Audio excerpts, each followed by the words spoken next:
15% des métiers d'aujourd'hui n'existeront plus demain, mais il y a aussi 85% des métiers de demain qui n'existent pas encore. Les dernières compétences qui seront délégables aux intelligences artificielles. Ce sont clairement les compétences sur lesquelles miser aujourd'hui pour repousser, on va dire, les maladies neurodégénératives. Ce qu'ils recommandent, c'est l'apprentissage d'une nouvelle langue, mais surtout la lecture de fiction. Donc le problème aussi de la mémoire, c'est que, par exemple, pendant les études, on disait il fallait répéter du par cœur. Ça ne marche pas. Ce qui fonctionne bien, c'est...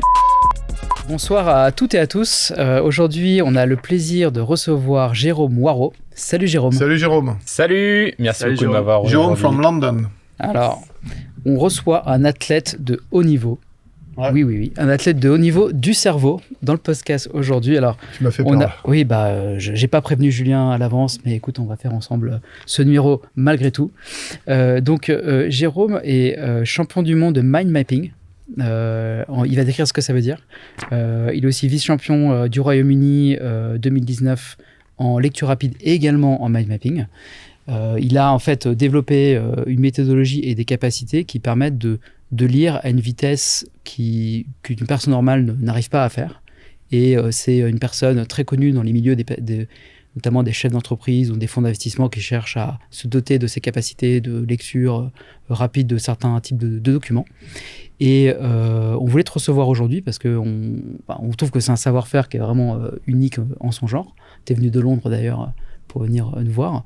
Et on a envie de décrypter ensemble cette façon de faire. Et peut-être que les auditeurs, on espère, en sortie de ce podcast, auront des premières méthodes pour les appliquer chez eux par eux-mêmes. Et ils pourront aussi, s'ils le souhaitent, acheter ton livre, on en parlera peut-être à la fin, qui donne aussi des techniques pour y arriver.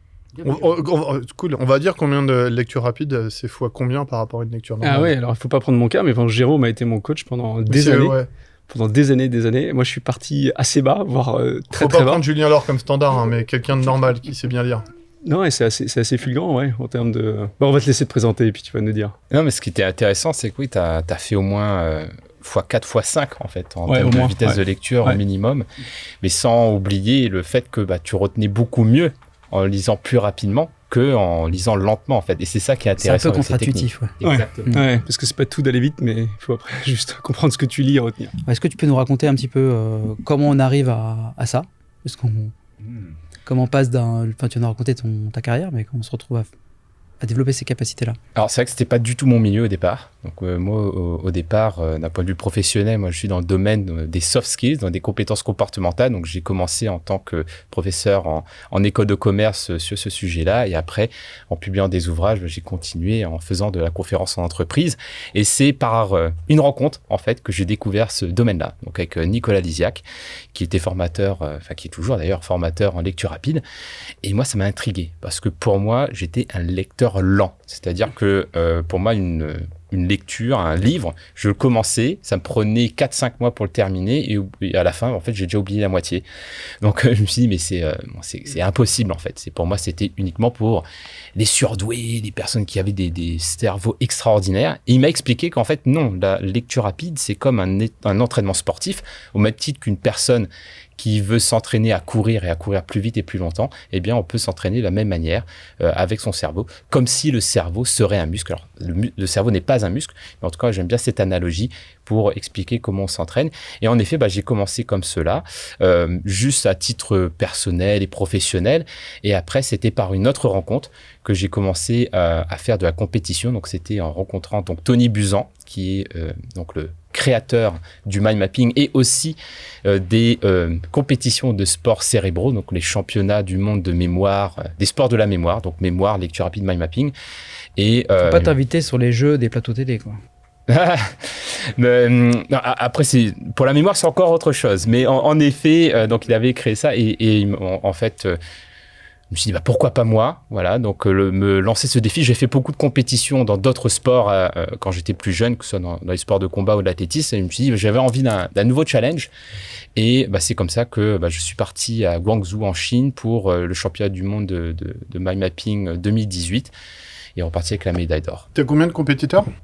Là, il y avait, à cette époque-là, il y avait 150 personnes donc, quand même, sur place. Ouais, c'est une vraie compète en plus avec les Chinois, les Russes, donc, qui sont très entraînés et très câblés, quoi. Ouais, c'est assez impressionnant. Hein. Quand on arrive là-bas, les gens, ils arrivent avec leurs mallettes, avec tout leur feutre et tout. C'était sérieux impressionnant. Ouais. Wow. Est-ce que tu peux revenir un peu en arrière sur c'est quoi les soft skills? Quand on parle de soft skills, alors, dans le langage, on est toujours hard skills, soft skills. Est-ce que pour nos éditeurs, tu peux un peu expliquer ce que c'est et en fait le champ que ça recouvre? Pendant très longtemps, en fait, quand on parlait de soft skills en milieu professionnel, on parlait des savoir-être. Voilà, donc il y a les savoir-être en entreprise, mais pour ma part, je ne suis pas fan de ça parce que pour moi, c'est des vraies compétences. Donc, par exemple, il y a des compétences techniques métiers qui sont liées à des métiers, liées à de la technologie, liées à des outils qu'on utilise tous les jours et des compétences plus transversales, donc des compétences techniques transversales comme par exemple la créativité, la gestion du stress, des techniques de communication. Et les soft skills, c'est ça. Ce sont toutes ces compétences transversales que tous les humains peuvent développer et qui d'ailleurs seront les dernières compétences qui seront délégables aux intelligences artificielles. Donc ce sont clairement les compétences sur lesquelles miser aujourd'hui. Pourquoi on revient comme ça ça revient très à la mode de se pencher sur les soft skills. Si on prend par exemple dans les années, la fin des années 80, une compétence technique avait une durée moyenne d'environ 30 ans. Donc ça, c'était donc il y a pas mal de... Tu peux prendre avec un use case, comme ça illustre bien. Bah, imaginons par exemple que en 1985, je ressors diplômé donc avec l'outil, un outil de CRM, bon, peut-être pas à cette époque-là, mais un outil en particulier. Eh bien, je pouvais faire carrière en fait avec cette expertise, sans que je sois inquiet sur le futur de mon métier. Aujourd'hui, avec tous les changements que nous voyons et par exemple toutes ces compétences que l'intelligence artificielle est capable de faire aujourd'hui, la durée moyenne de vie d'une compétence technique va de 1,5 à 2,5 ans. Donc ça, c'est considérablement réduit. Et c'est pour ça qu'on voit aujourd'hui des métiers qui disparaissent. Clairement, moi, je suis souvent appelé, par exemple, par des experts comptables qui se posent la question qu'est-ce qu'on va faire de nos salariés ou comment on va recruter en fait des personnes alors qu'on voit que l'intelligence artificielle est en train d'automatiser un maximum de tâches.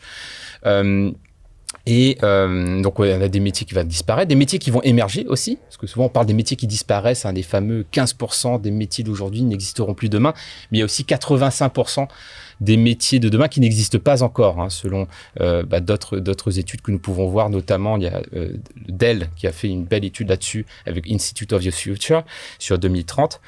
Et donc il faut aussi s'équiper et pouvoir s'adapter sur ces métiers qui n'existent pas encore et d'être dans total inconnu en fait. Et pour tous les restes, les autres métiers, en fait, on est sur des métiers mutants qui changent. On doit constamment s'adapter, constamment changer, évoluer, désapprendre ce qui ne marche plus, ce qui est devenu obsolète, et apprendre constamment de nouvelles choses, de nouvelles connaissances, de nouvelles compétences pour pouvoir continuer à être dans le game, en fait. Donc justement, soft skills, apprendre, désapprendre, c'est quoi l'univers des soft skills? Et du coup, ça devient très important d'apprendre, de savoir apprendre, en fait. Pour moi, souvent on pose la question aussi, s'il y a une liste des soft skills, c'est sur lesquels il faut miser. Et je commence toujours par apprendre à apprendre.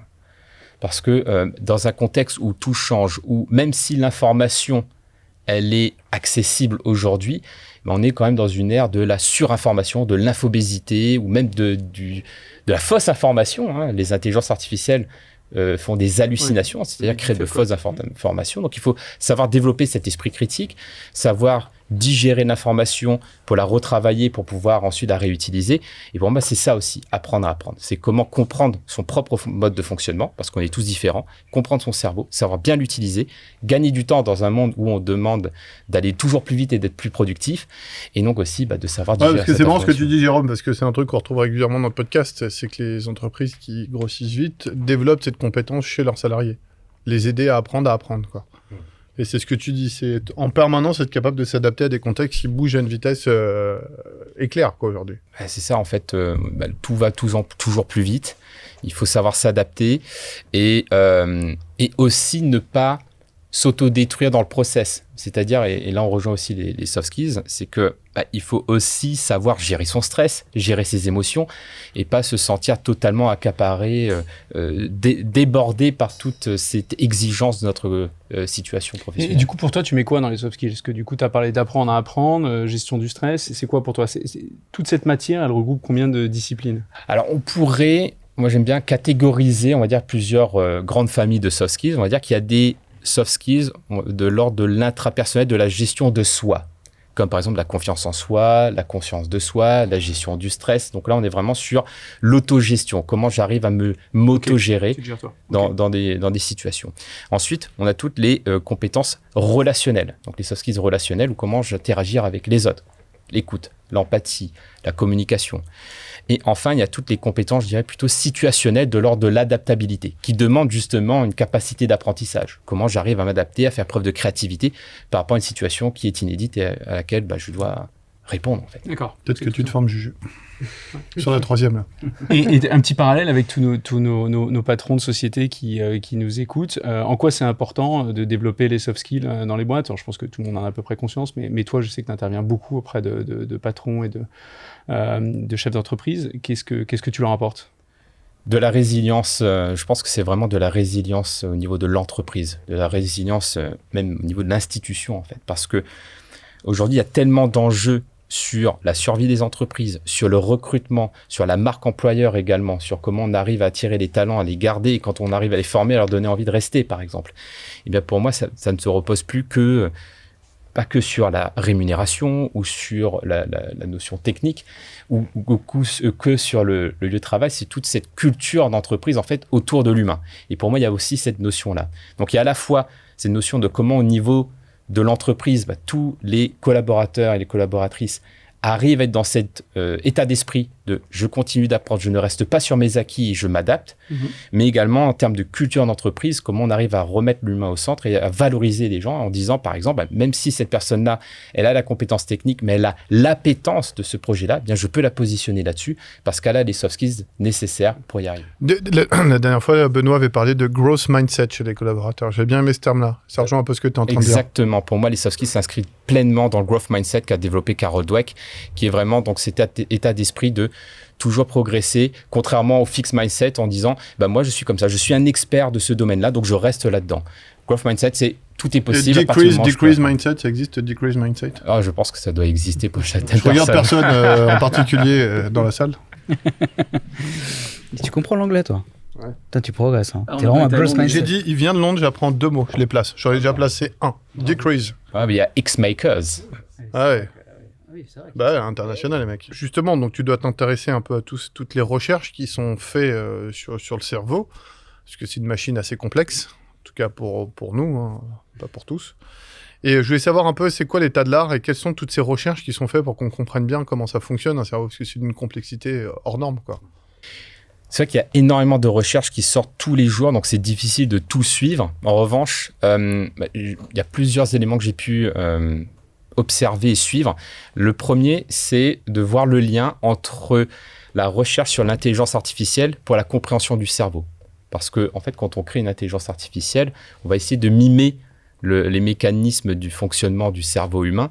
Et il y a, je trouve, de plus en plus de recherches qui sortent là-dessus qui sont superbe intéressantes. Ouais, tu peux, parce que c'est un sujet passionnant, donc c'est pas le sujet d'aujourd'hui, mais juste nous faire un petit focus sur comment, justement, tu crées une IA en t'inspirant du cerveau, par exemple.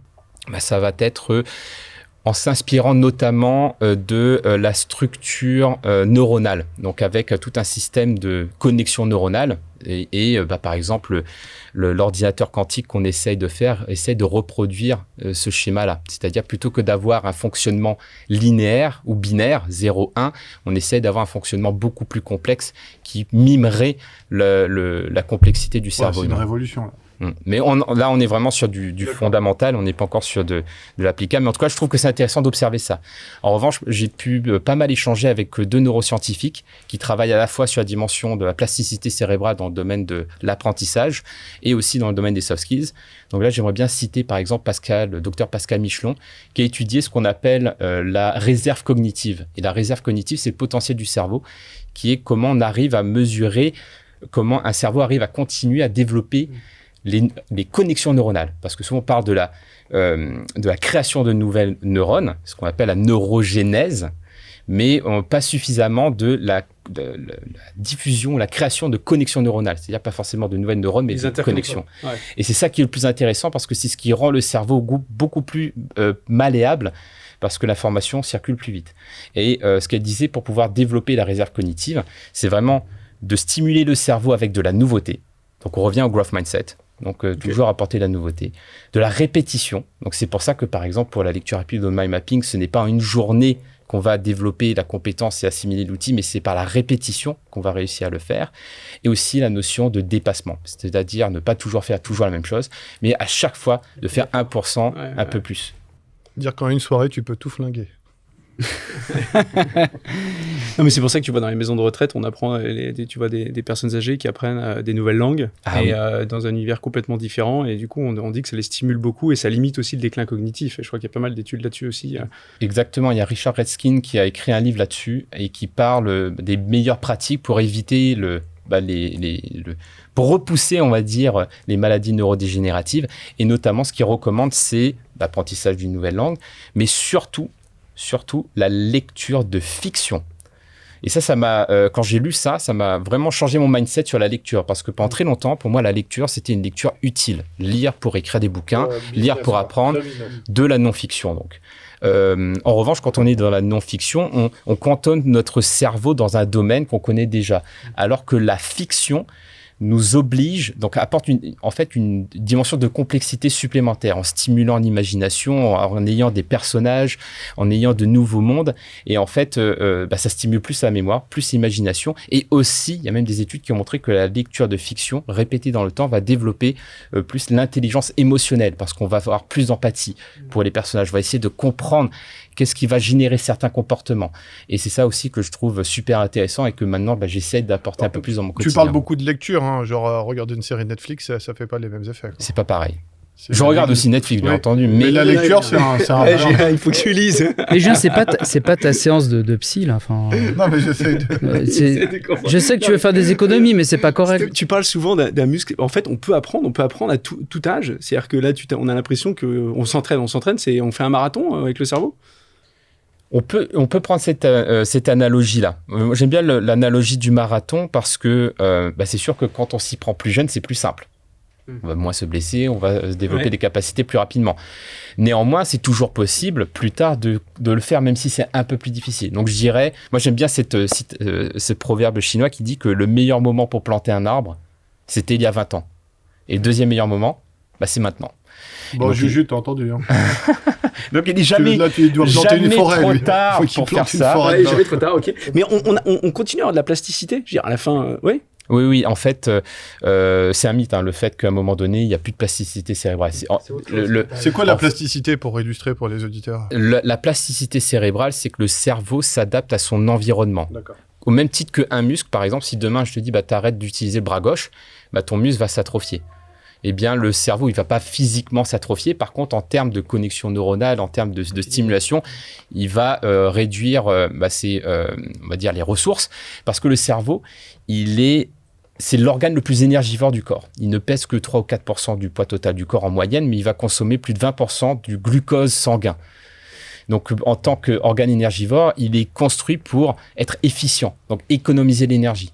Donc, et c'est pour cela qu'on va peut-être procrastiner d'ailleurs, parce qu'on va privilégier des séries Netflix, par exemple, plutôt qu'une activité intellectuelle. Ah, mais on le voit dans le quotidien. Tout le monde a déjà fait un exercice difficile dans son travail ou sa vie personnelle, et quand ça devient dur, des fois, on lâche pour passer à autre chose. D'ailleurs, un truc qu'on sait bien faire et qui nous relaxe.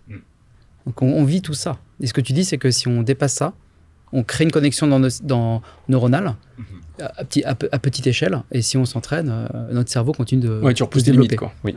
Alors, attention, après, comme pour le marathon, il faut aussi du repos. Si on fait que pousser, à un moment donné, ça lâche. Alors, comment on repose son cerveau?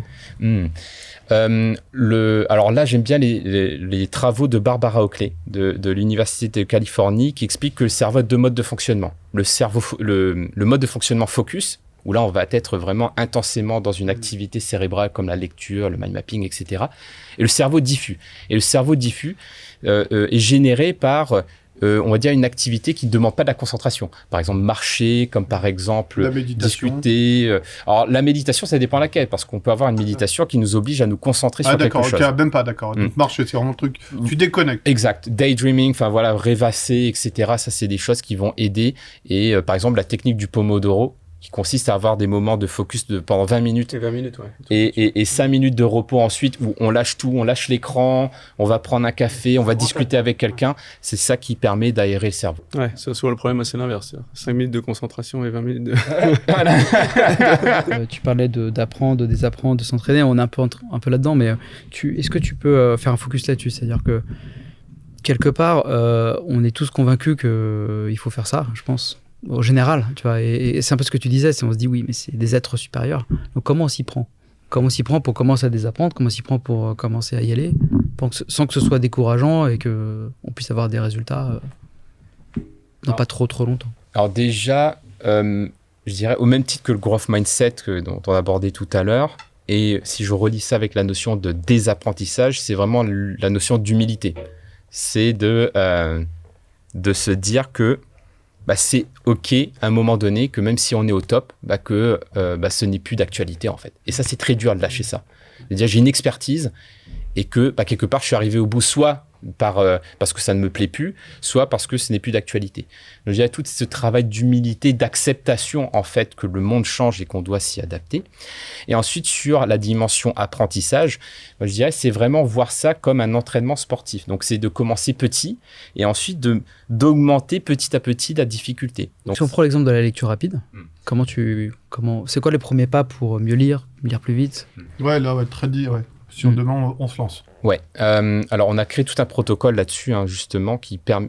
La première étape, c'est déjà de savoir par où on commence, le point de départ. Donc, on calcule sa vitesse de lecture initiale.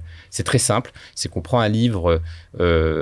Un livre qui est accessible parce que le calcul de la vitesse de lecture n'est pas absolu. Il est relatif à la complexité du livre. Un Martine, par exemple. Non, par exemple, voilà. Ou un livre aussi. Un livre qu'on aime bien. Oui, un roman qu'on aime bien. Un roman, ça marche bien. Ça peut être un roman ou ça peut être un livre professionnel où en fait on est habitué, on a le vocabulaire, etc. Ouais, le lean, là, tu t'éclates. Ouais. On prend le livre et on note bien où on démarre et ensuite on se donne 1 minute de lecture. On lit pendant 1 minute. Quand on arrête, on note où là on est arrivé et ensuite on compte le nombre de mots sur la première ligne qui nous donne on va dire une moyenne de mots par ligne et ensuite on multiplie cela par le nombre de lignes qui a été lu, donc nombre de mots par ligne fois le nombre de lignes, ce qui donne le ratio nombre de mots par minute. D'accord. Et en moyenne, d'après mes estimations depuis le temps qu'on forme des gens, on est aux alentours de 200 mots par minute en moyenne chez les personnes qui commencent sans entraînement. Et juste pour ton degré, moi j'ai commencé à peu près en dessous de 150. Ouais. J'étais plutôt entre 145 et 150. Je serais curieux de faire le calcul, ouais. Donc une minute. Il faut pas s'alarmer si on est sous les 200. Non, et moi, un peu dyslexique et tout, c'est pas facile de lire méthode globale, et donc tu commences en dessous de la moyenne nationale. Et après, donc à partir de là, eh bien, on prend un des outils importants pour la lecture rapide, c'est le guide visuel. On a besoin de guider nos yeux, en fait, pour éviter la fatigue oculaire et aussi pour pouvoir plus facilement gérer sa vitesse. Donc, le guide visuel, ça peut être un stylo, ça peut être son doigt, et c'est de guider ses yeux, comme on faisait au CP, en fait. Mais c'est contre-intuitif, ça, parce que moi, tu sais, pendant longtemps, j'ai lutté là-dessus, parce que tu as l'impression que tu vas plus vite. Enfin, tu te dis, putain, j'ai pas suivi avec mon CP, avec mon doigt, là. Et donc, c'est contre-intuitif parce que tu penses que tu vas plus vite sans guide. D'ailleurs, on dit souvent, il y a des gens, ils lisent en diagonale, etc. Toi, tu es convaincu qu'avec ton stylo, tu vas plus vite. Enfin, tu forces ton cerveau et puis tu augmentes la cadence.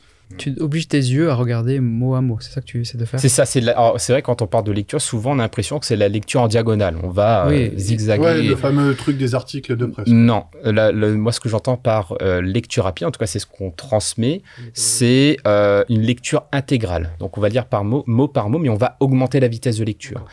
Et par exemple, un exercice que j'aime bien faire également pour augmenter sa vitesse de lecture, c'est des défis en se disant, si je lis par exemple 200 mots par minute et que sur une page, j'ai 200 mots. On va faire simple. Donc, je vais me challenger. Je vais dire, OK, au lieu de le faire en 1 minute, eh bien, je vais le faire en 50 secondes. Et je mets un timer et je me lance ce défi avec le stylo et je vais essayer d'aller plus vite. Et en fait, on se rend compte que entre 1 minute et 50 secondes, en fait, je comprends aussi bien, voire même mieux. Parce que maintenant, mon cerveau est stimulé. Ouais, c'est comme le sport. Il y a même un truc qui m'avait vachement impressionné. On l'avait fait ensemble un jour. Tu m'avais dit, il faut que tu vas lire à 1000 mots minute. Ouais. Et je t'ai dit, mais attends, là, 1000 mots minute, je vais rien comprendre. Et t'étais à combien? T'étais à 150? Moi, je partais à 150. Donc, autant te dire qu'il y avait de la marge. Et tu m'as dit, on va pas s'arrêter et on va continuer plus de 5 minutes.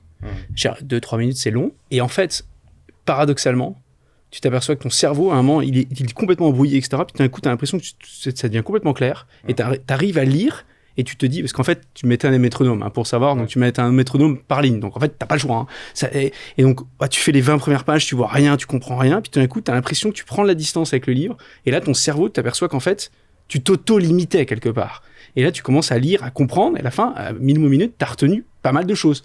T'as pas retenu 100%. Mais justement, on y vient par rapport à ce que tu dis. C'est quoi la lecture rapide, tu vois? C'est ce que j'essaie de comprendre depuis tout à l'heure. C'est comme son nom l'indique, c'est une capacité à absorber une information plus rapidement. C'est un entraînement du cerveau à lire plus rapidement que ce qu'on ferait sans. En fait. Donc la plupart des gens liraient à 200 ou 300 mots par minute, mais en s'entraînant, on peut arriver à des vitesses de 800, 1000. Il y a des personnes pour le championnat qui vont aller à 2 ou 3000 mots par minute. Après, bien entendu, par exemple, en championnat, pour s'assurer qu'il y a de la compréhension, parce que moi, je peux lire à 100 000 mots par minute, mais si je comprends rien, ça sert à rien. On est d'accord. Donc après, par exemple, en championnat, on va toujours faire un test de compréhension avec 20 questions ouvertes, pas des QCM, pour s'assurer que la personne a compris. Donc quand on dit lecture rapide, c'est vraiment la lecture intégrale, beaucoup plus rapide, avec compréhension. Et par exemple... Là, tu peux pas faire le débile à faire genre la lecture rapide, quoi. Non. Voilà. Ça marchera pas. Et d'ailleurs, dans la lecture rapide, on va éviter de vocaliser ce que l'on lit pour aller plus vite. On va pas arrêter ce qu'on appelle la subvocalisation, c'est le fait de répéter les mots dans sa tête. On va pas totalement supprimer, mais on va le limiter pour aller plus vite et surtout aider le cerveau à voir les informations essentielles, donc les mots-clés. Et c'est en ça qu'on va réussir à faire le pont entre la lecture rapide et le mind mapping. Ça, c'est une autre technique. C'est une technique. Mais si on revient sur la lecture rapide, là où j'avais été impressionné, c'est que j'avais le sentiment que, en fait, tu étais ta propre limite. Et j'ai l'impression que c'est comme si tu cours un marathon et qu'après on te demande de faire un semi, tu trouves ça plus facile. Et j'ai l'impression que quand tu augmentes ta vitesse de lecture, moi je sais plus, j'arrivais à 600 mots par minute quand j'étais au top du top du top, je suis redescendu à 400, 450, ce qui est quand même 4 fois en moyenne, maintenant je vais être entre 4 et 5 fois la vitesse de départ. J'ai l'impression que quand tu lis à 1000 mots, ton cerveau commence à s'adapter et du coup quand tu redescends, il est super en forme à 400 ou 500, tu vois. Juste, attends, parce que je fais juste une parenthèse, on va pas faire de digression, mais qu'est-ce que ça t'a apporté de lire plus rapidement? Enfin, tu sais, qu'on comprenne l'intérêt des gens qui font je le vois bien pour des avocats, des consultants. Si tu veux, c'est que pour apprendre, comme t'apprends pas beaucoup sur Netflix, mais que t'apprends souvent en lisant un bouquin ou un mémo, et si tu lis 5 fois plus vite, soit tu lis 5 fois moins longtemps, soit tu lis 5 fois plus de sujets, tu vois. Et donc, je pense que il y a aussi une question d'efficacité derrière, et je pense que c'est toujours intéressant d'arriver à lire plus vite, et surtout après on y reviendra avec le mind mapping, mais mieux retenir. Mais est-ce que tu confirmes ça? C'était un truc que j'avais un peu observé. On s'entraîne, plus on va vite, plus après tu vois, tu pousses le cerveau. Tu faisais plein d'exercices autour de je lis plus vite, je lis à l'envers, je lis plein de trucs pour essayer de se dépasser. En fait, c'est ça. C'est non seulement il y a le gain mesurable de temps, c'est-à-dire, on lit tous des emails, des articles de presse, etc. Et si on fait un calcul, imaginons qu'on passe 5 heures par semaine à lire, même professionnellement, si on lit 3 fois plus vite, ou ne serait-ce 2 fois plus vite, ça nous fait économiser plus de 2 heures par semaine. Donc, il y a déjà ce gain de temps, ce gain de productivité. Ensuite, c'est un entraînement du cerveau sur des compétences cognitives spécifiques, comme par exemple la concentration, le fait d'absorber de l'information rapidement. Donc ça, c'est des qualités ensuite que l'on va pouvoir transposer dans d'autres circonstances également. On va capter les choses plus vite, on va pouvoir en faire des liens plus rapidement. Plus on lit vite, plus on lit, et plus on lit, plus on augmente aussi sa base de données, de connaissances, de vocabulaire. Donc on va être aussi plus créatif, faire des connexions avec d'autres sujets, d'autres domaines également. Donc il y a également par exemple on parlait d'études scientifiques, on a fait une étude scientifique super intéressante. Enfin Nicolas en tout cas avait participé à une étude scientifique qui a été faite en 2018 au CHU en 2017 au CHU de Marseille avec le docteur Vincent Vidal, donc dans le centre de radiologie, où ils ont fait juste une heure d'entraînement à la lecture rapide, en faisant les fameux entraînements, lire à l'envers, cocher les lettres, etc. Ouais. Et ensuite, ils ont fait un test, pas de lecture, mais de lecture de radio. Donc, pas comme c'était des radiologues. C'est des radiologues, voilà, d'accord. Des radiologues qui devaient lire des radios. Et ils se sont rendus compte qu'après une heure d'entraînement, ils ont augmenté leur efficacité, donc le fait de bien lire les radios, de 20%. Donc, cela nous a montré que il n'y a pas juste une augmentation de la vitesse, il y a un vrai entraînement cognitif qui est transposable dans d'autres circonstances. Tu deviens plus performant, en vérité. Tout à fait. Quand on parle de mind mapping, c'est la même chose? Alors, je n'ai pas d'études sur lesquelles me baser là-dessus. En revanche, d'un point de vue très empirique, oui. C'est-à-dire que... Déjà, si tu peux expliquer ce que c'est le mind mapping. Alors, le mind mapping, donc on peut imaginer que vous avez une feuille. Ouais. Et au centre de la feuille, il y a une image centrale. Donc, c'est le sujet principal, en fait, que l'on veut synthétiser. Et ensuite, il y a tout un système de branches, de ramifications connectées donc, du centre de l'image vers l'extérieur, sur lesquelles on va poser des mots-clés, des images également, pour structurer l'information. Un peu comme une neurone, en fait, avec au centre le noyau et ensuite des synapses. Et donc, tout un système de ramification qui va permettre de structurer l'information. Et donc, le mind mapping, donc déjà, en termes de rendu, est intéressant parce que ça fait une synthèse visuelle et en un seul coup d'œil, on a l'essentiel de l'information. Donc, par exemple, pour les personnes comme moi qui préparent des conférences, eh bien, le fait de faire une conférence et d'avoir la petite feuille, ça permet de s'y retrouver. Mais au-delà du rendu du mind mapping, il y a le processus du mind mapping. Et quand on crée une mind map, comme on doit uniquement se focuser sur les mots-clés et les disposer de manière structurée dans le système, ça force le cerveau à être synthétique, à être clair. Enfin, tu travailles les liens logiques. Exactement. Un peu plus Non, mais être simple, c'est ce que tu dis, et tu peux pas mettre blablabla, t'as pas l'espace pour ça. Il n'y a pas de phrase, que des mots-clés. Ouais. Et ça travaille aussi la mémoire parce que, par exemple, si on doit préparer un rendez-vous et que on va pas tout scripter, on va pas apprendre par cœur, par exemple, eh bien le fait de revoir sa mind map va forcer le cerveau à se rappeler. Et par exemple, un des problèmes dans l'éducation nationale, en tout cas quand j'étais à l'école, c'est qu'on disait qu'il fallait réviser. Mais je sais pas pour vous, moi, quand on me disait de réviser, moi, je prenais des notes et après, je relisais mes notes ou je relisais le livre. Ouais, mais t'as du mal à voir je vois ce que tu veux dire, la big picture, quoi. Non seulement on voit pas la big picture, mais en plus, on conditionne notre cerveau à dire que le contenu, il est dans le livre, il n'est pas dans ma tête. On fait pas l'effort intellectuel de se rappeler. Or, quand on fait une mind map, comme il y a très peu d'informations, on est obligé de réfléchir pour se dire, il y avait quoi derrière, en fait. Et c'est vraiment un des exercices que j'avais trouvé assez dur, c'était de lire un article et de faire une mind map derrière. Parce qu'en fait, t'as lu l'article, t'as retenu pas mal de choses, mais après, quand tu dois concrètement dire, attends, l'idée principale, c'était celle-là, il y avait la deuxième, et après, j'ai oublié la deuxième et la troisième. Et là où je trouvais ça très perturbant, c'est qu'après, tu regardais l'article, et là, c'est plus facile, tu te penches, évidemment, t'as la solution, donc tu dis, OK, c'était l'idée principale, après, il y avait 2 sous-idées, tu la laisses de côté pendant une semaine, tu reviens, et tu vas t'apercevoir que ce qui te manque, les connexions qui te manquent, parce qu'évidemment, si on te rappelle un élément, hop, évidemment, tout va revenir. Et à chaque fois, c'est les mêmes. C'est-à-dire que ton cerveau, il y a des trucs qu'il l'imprime pas, il te manque une connexion, et tu faisais faire des petites images, des aides, tu vois, de mémoire, des trucs un peu extravagants. Donc je sais pas, tu dois te connecter, je sais plus, je me rappelle un truc sur Mario Draghi, on avait lu un truc sur la plage, sur la plage avec machin. Et en fait, tu te fais un espèce de schéma où tu vois Mario Draghi en maillot de bain sur un truc en train de ramer avec Barnier qui est à l'autre bout, en l'occurrence c'était pas Barnier, peu importe. Barnier en maillot de bain. Voilà. Et du coup, tu vas être capable de te rappeler qu'en fait Mario Draghi a fait ça et que donc c'était l'élément qui te manquait dans le doc. C'est ça, en fait c'est là qu'on voit les liens entre les modes de fonctionnement du cerveau. C'est-à-dire que oui, avec la mind map, on peut aussi rajouter des images. Et les images sont beaucoup plus facilement mémorisables, incrustables dans son cerveau qu'un concept qui est un mot. Par exemple, qui peut être très vague d'ailleurs. Voilà. Par exemple, le fait de s'asseoir, c'est un concept. Mais si je dis te rappeler du canapé, c'est beaucoup plus clair en fait. Et il y a aussi cet entraînement-là que l'on fait quand on pratique le mind mapping, c'est qu'on va entraîner son cerveau à chaque fois à faire des associations. Et c'est ce qui va vraiment ancrer l'information. C'est quoi le meilleur outil d'ailleurs pour en faire quotidiennement? Tu utilises quoi toi? La feuille et mes crayons et mes feuilles. Un bon vieux stylo. Ouais. Surtout en fait, je recommande surtout ça parce que oui, en effet, il y a des logiciels de mind map qui sont intéressants pour gagner du temps. Par contre, pour en retirer les bénéfices en termes d'entraînement cérébral, et ça, il y a des études qui ont montré qu'il faut utiliser ses mains en fait. Et en plus, ce qui est bien avec la feuille, c'est qu'on est contraint sur l'espace pour être vraiment synthétique. Et tout ce que je mets sur ma feuille, c'est ce qu'il y aura dans ma tête.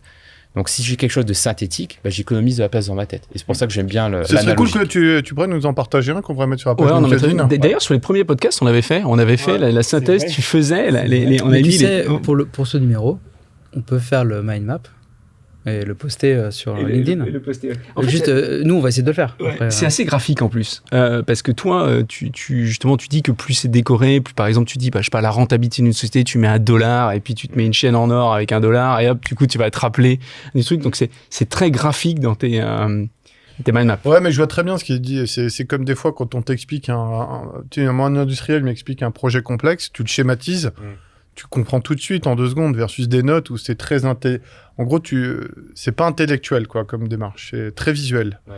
Je trouve que c'est vrai que pour imprimer, c'est top. Tout le monde est concerné en vérité par ça. Alors. Bah, et c'est vraiment le mode de fonctionnement naturel du cerveau, en fait.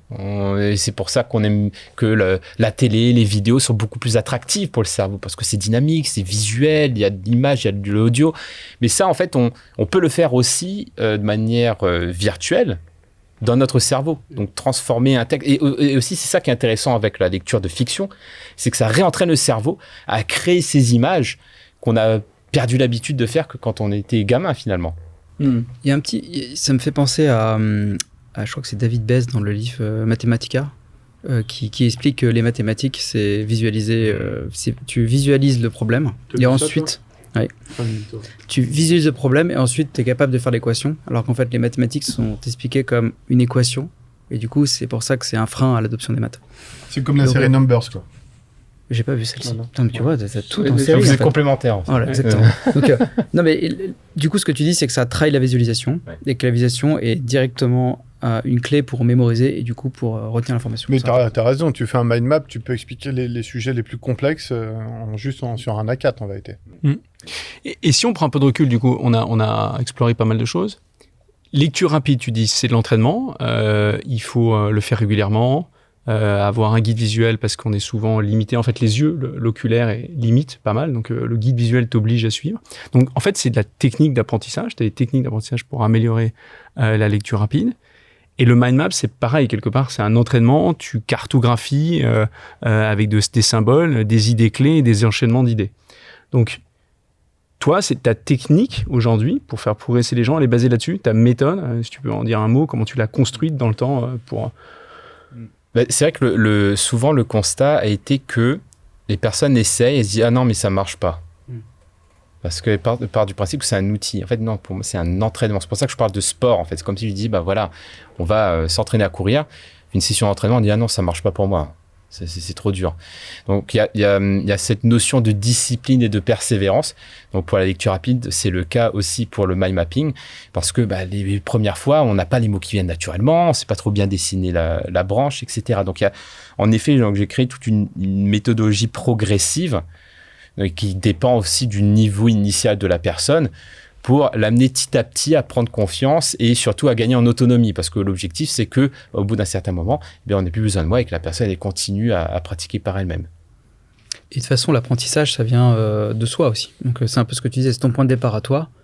C'est tu veux progresser et tu te fixes un challenge et tu te retrouves dans cette aventure. Mais tu peux pas forcer les gens à apprendre. Non, Non, mais ce qui est bien, Ok. c'est que c'est une méthode, c'est un sport, c'est un système. C'est que c'est apporté, Et tu n'importe vois, le qui côté peut accéder à méthode, ça. là, c'est intéressant, c'est que ce qu'il dit, c'est que c'est une pratique. Tu vois, c'est pas genre une méthode à appliquer. Un peu comme on peut faire le parallèle avec le lean, où on dit c'est pas les gens ils veulent une solution. Comment ça marche, comment je l'implémente. Oui, la magie, quoi. Tu dis, mais en fait, il n'y a pas d'implémentation. C'est toi et toi qui décides de changer ta façon de voir ton entreprise. Si tu veux pas le faire, ça va pas marcher. C'est ce que tu nous racontes. Ouais, c'est un art martial. Tu t'entraînes. Et... Il faut avoir l'envie. C'est exactement ça. Et c'est pour ça je me repose beaucoup sur la notion de growth mindset. Parce que s'il n'y a pas à l'initial cet état d'esprit, ce mindset, en fait, de se dire je peux apprendre, je peux progresser et j'ai envie, ça ne marchera pas, en fait. Ouais, c'est comme quelqu'un qui veut pas maigrir et qui continue à bouffer des burgers, quoi. On a parlé de la lecture rapide, la mind map. Dévoile un peu, quoi. La mémoire. Comment on entraîne sa mémoire? Est-ce que les gens naissent avec une mémoire plus importante? Enfin, tu vois, il y en a qui ont quand même des capacités qui sont hypermnésiques. Il y en a quelques-uns, hein, surtout. On a eu un ministre Ouais, là-dessus. Madame Taubira est hypermnésique. Il y a eu C'est pas de mal quoi, de excuse-moi, hypermnésique? C'est qu'on n'oublie pas. capacité à lire un bouquin de 300 pages et à retenir vraiment les 300 pages, quoi. Sérieux? Comme dans Suit, là. Mais c'est une maladie, hein. L'hypermnésie génère de gros soucis de santé mentale derrière. Parce que le cerveau a quand même... C'est peut-être un lien avec la dette. C'est peut-être là le lien. Personne ne l'a vu venir celui-là. Mais parce que derrière, le cerveau a aussi besoin d'oublier. En fait, il y a aussi il y a aussi du bénéfice à oublier aussi. Ouais, Pour des tu te notions de reposes, gérer les traumas. là, t'as des maux de etc. tête. J'ai vu une interview pour Bruno Le Maire, justement, qui a Il est comme ça, Bruno Le Maire il a des maux de tête affreux, quoi. Ouais. Parce qu'en fait, son cerveau, probablement, il retient tout. Donc, tu veux pas tout retenir. Donc, hormis les gens qui ont des capacités un peu spectaculaires ou des prédispositions, on va être plutôt dans l'inné, dans l'acquis, comment ça se développe? On développe la mémoire. On n'est pas tous égaux, mais on peut tous aller beaucoup plus loin, voire très très loin. Oui, et il n'y a pas d'âge. Là, par exemple, c'est marrant parce que ce week-end, j'avais fait un test justement avec un groupe avec des âges très différents. Et juste avec des techniques, des jeux, en fait, d'association, eh bien, on arrive à mémoriser. C'est juste qu'on n'est plus habitué. En fait, on s'est déshabitué à cela par rapport à tous nos outils technologiques qui a besoin de retenir un numéro de téléphone aujourd'hui. Ouais. Qu'avant, tu les connaissais par cœur. Exactement. Donc, on s'est déshabitué. Donc, je dirais que c'est plus se réhabituer, se redonner des défis avec les bonnes techniques. Donc, le problème aussi de la mémoire, c'est que, par exemple, pendant les études, on disait il fallait réviser. Donc, il fallait répéter du par cœur. Ça ne marche pas. Ce qui fonctionne bien, c'est justement la technique des associations, le fait de se dire, bah tiens, je vais associer tel objet à quelque chose que je connais déjà, et aussi d'être dans cet état d'esprit de je peux le faire. Je prends un exemple très spécifique, les prénoms. J'entends très très souvent, ah oui non mais de toute façon les prénoms je les retiens jamais. Donc on se présente, on dit ah non mais voilà, merci, je suis content d'entendre ton prénom, mais je vais l'oublier. Déjà rien que le fait de se dire ça, on se crée une prédisposition à oublier en fait. Donc la première étape pour pouvoir mémoriser, c'est avoir l'intention de vouloir mémoriser, vouloir. Okay. C'est vrai, Patrick. Par exemple. Ensuite, la deuxième étape pour bien mémoriser, c'est l'attention, en fait, attentif. Donc par exemple, quand une personne partage son prénom, c'est de vraiment écouter. La troisième, on va dire le troisième pilier de la mémoire aussi, c'est l'association. Donc, c'est beaucoup plus simple de retenir un prénom quand on arrive à l'associer à quelque chose qu'on connaît déjà. Donc, par exemple, Julien, j'en connais un, mais je vous ai associé à cette personne-là, en fait. Donc, c'est assez pratique. Et ensuite, c'est la répétition. Donc, par exemple, pour les prénoms, dans une soirée, trouver des opportunités de répéter le prénom. En disant « Ah oui, Julien, tu peux me passer ça, par exemple. Ah oui, Émeric, c'était trop marrant, ça, quand tu as parlé de ça. » Et le fait de répéter, et avec cette attentionnalité, avec le fait d'être attentif et d'avoir réussi cette association, on va réussir à mémoriser. Et donc ça, on peut appliquer ce principe-là à plein d'autres choses, en fait. D'accord. Et tu peux nous parler des palais de la mémoire? On parle souvent aussi du palais de la mémoire. C'est une technique. On parle souvent, on n'est pas au même dîner. Mais... alors, d'accord, il faut dire 2-3 trucs sur la mémoire. Mais... On parle souvent. Mais oui, le palais de la mémoire est un des outils les plus connus dans les sports de la mémoire et qui date de la Grèce antique en fait. Et qui est assez simple, qui consiste à disposer des idées dans un environnement. Donc imaginons là on a un environnement, on a une enceinte là, on a une fenêtre ici, on a une lumière là, etc. Imaginons qu'on veut retenir des noms conceptuels complexes. Donc je sais pas, qu'est-ce que vous voulez retenir par exemple? L'espace vectoriel sur dimension n. Ok. Ok. Donc, c'est même pas ce qu'il faut réussir à mémoriser les choses qu'on comprenne, parce que sinon c'est difficile de faire les associations. Je sais pas, la photosynthèse, je vois une plante. Photosynthèse, voilà. Très bon exemple. Oh, qu'est-ce qu'il Voilà, fait, photosynthèse. Donc imaginons, donc si on refait le palais de la mémoire avec la notion de photosynthèse qu'on a envie de retenir, eh bien on va disposer le concept de la photosynthèse par exemple sur la fenêtre.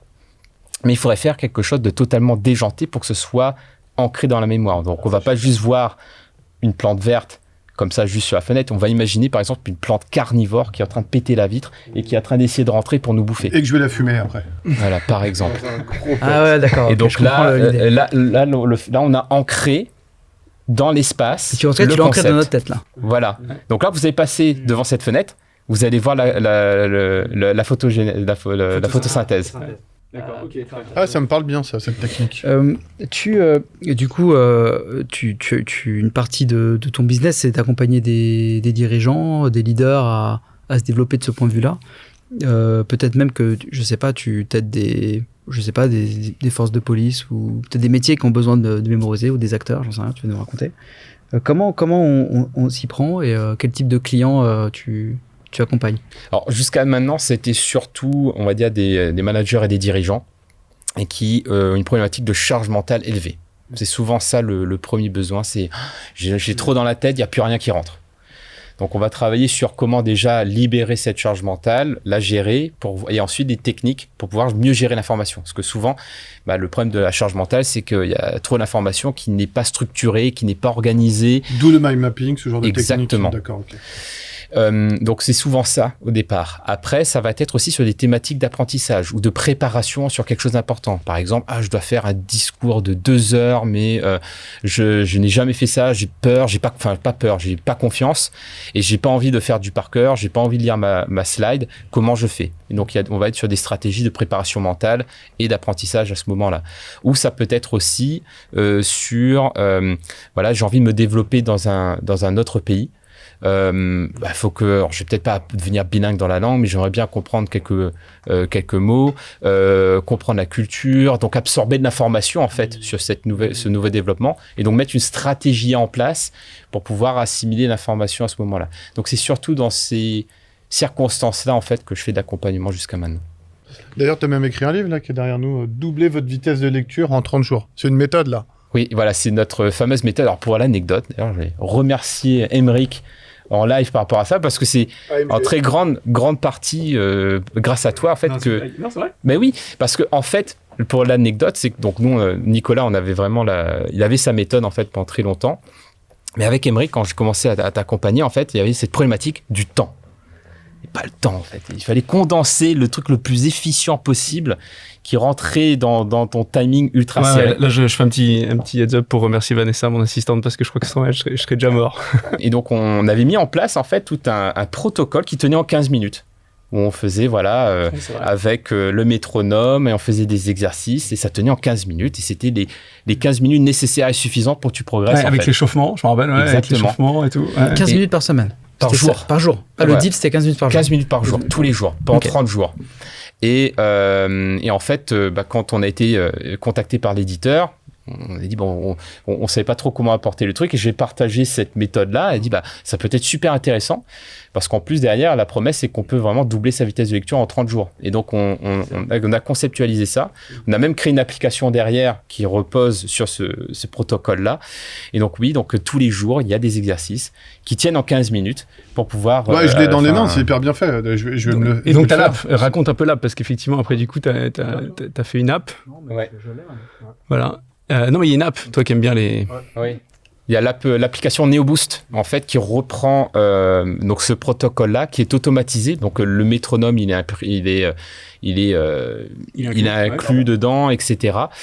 Et en fait, c'est comme... En fait, l'application est comme une application de coach sportif.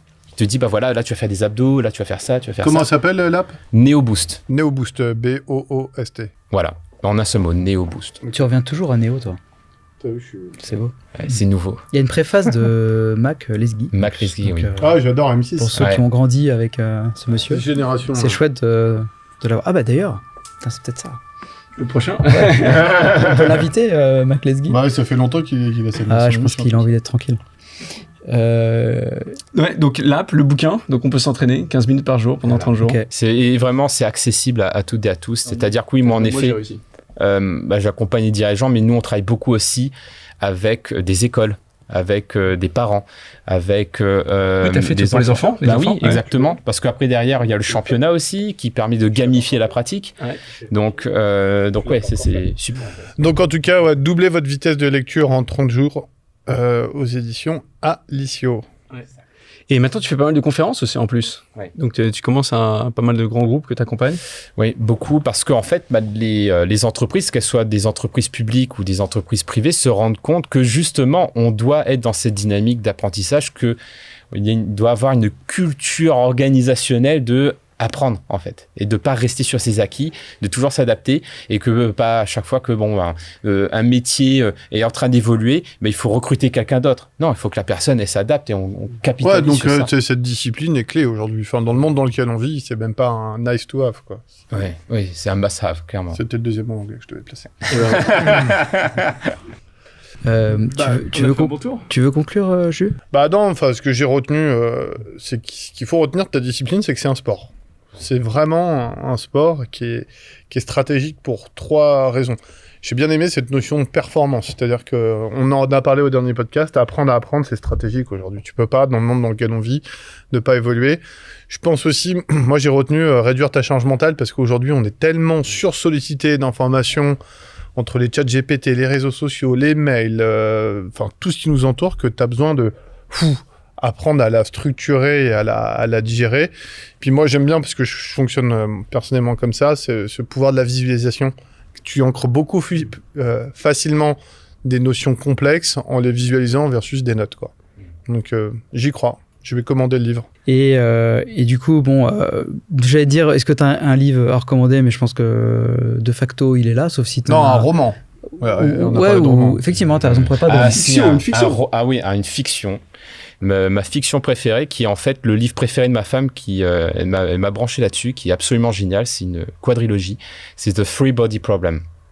Okay. Je sais pas comment, enfin je sais pas, il doit être traduit en français, je pense. En français, c'est. Tu veux que je te traduise, Bonjour, comment ça va, non? Il est sur. Ils ont fait une série sur Netflix. Ah voilà. Julien est rassuré. On est rassuré. Il y a un moment, on a cru qu'on allait devoir lire un bouquin en anglais. J'étais là comme ça. J'étais en train de me faire un mind map, juste savoir ce qu'il racontait. The Free Body Problem, un livre qui est donc à origine, qui est un livre écrit par un Chinois. Donc si vous voulez vraiment aller à la source, vous lisez en chinois, mais qui est absolument génial, super challengeant pour le cerveau, mais hyper deep. Quelle est l'intrigue pour nous donner un peu envie? L'intrigue, c'est que les humains vont être envahis par des extraterrestres dans 400 ans. Ils le savent, les extraterrestres l'ont dit, ils viennent pour eux. Et donc là, on voit comment l'humanité évolue sur ces 400 ans. Il commence quand les 400 ans, rassure-moi? Je crois que 1924. C'était en 1980 ou 70 ou un truc comme ça. Oh, c'est bon, on est peinard. On est tranquille. Ouais. Un élément de détox dont tu n'as pas parlé, tu peux peut-être en dire 2 minutes, la méditation. Tu pratiques pas mal, tu es un adepte de la méditation. On en a fait beaucoup ensemble, c'est pour ça que je dis ça.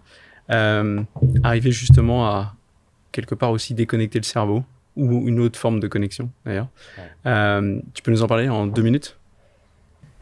Oui, la méditation, donc il y a plusieurs types de méditation. Donc, par exemple, la méditation en pleine conscience qui consiste à réorienter son attention sur quelque chose. Donc, par exemple, sur la respiration, son corps, pour canaliser un peu ses pensées et se retrouver en fait. Et par rapport au cerveau, alors il y a plein d'études qui ont été faites, mais qui montrent que justement, quand on pratique régulièrement cela, on va plus facilement entrer en état de concentration. On va aussi être plus résilient d'un point de vue émotionnel, parce que on va être moins réactif en fait émotionnellement aux situations, parce qu'on va pouvoir prendre plus facilement du recul. Et moi, ça m'apporte tout cela en fait. Donc plus de sérénité, plus de bien-être, plus de concentration, et ça devient un besoin. C'est-à-dire quand j'en fais pas, à un moment donné, je sens que j'en ai trop plein la tête. Il faut que. Pas intéressant. C'est vrai que ça réduit la charge mentale. Et est-ce que tu as un invité que tu recommanderais à ce micro, que tu t'engages à amener, et pourquoi Mac Lesguy?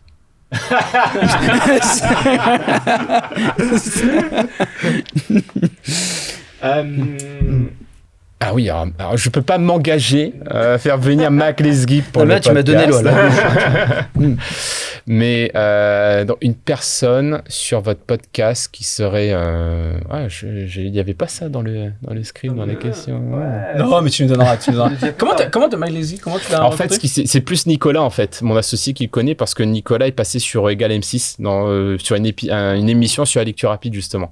Donc c'est comme ça qu'il a connecté avec Mac Lesguy. Et Mac Lesguy, il a beaucoup aimé aussi ce qu'on faisait, surtout pour les enfants, dans le cadre du championnat de la lecture rapide. Et donc il a été le parrain de... C'est quoi, je vais l'acheter à mon fils, ton livre. C'est bien pour les parents et pour les enfants. Ouais. Merci Jérôme. Merci beaucoup Jérôme. Merci beaucoup à vous, c'était vraiment top. J'ai eu beaucoup de plaisir à être avec vous.